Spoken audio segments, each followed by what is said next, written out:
Yun guys, may ibang luto tayo guys. Yung ano kasi manok, hindi ko na siya mabalik sa freezer. Kasi naka-frozen siya kanina. Kasama yung ginawa natin na curry.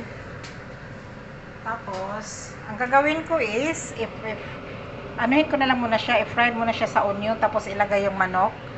Tapos konting tubig, tapos ilagay sa ref. Bukas lulutuin ko siya ng sabaw. Check natin kung anong luto natin bukas. So ngayon, ang gagawin ko is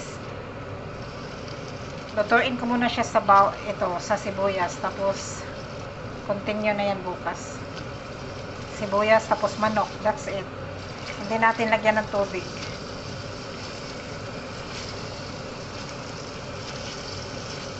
Luto-luto lang siya sa lutuin lang muna konti. Yun.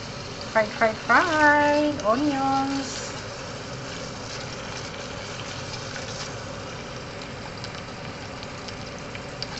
Wow.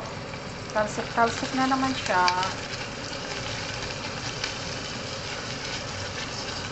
Tapos, ilagay natin yung manok guys.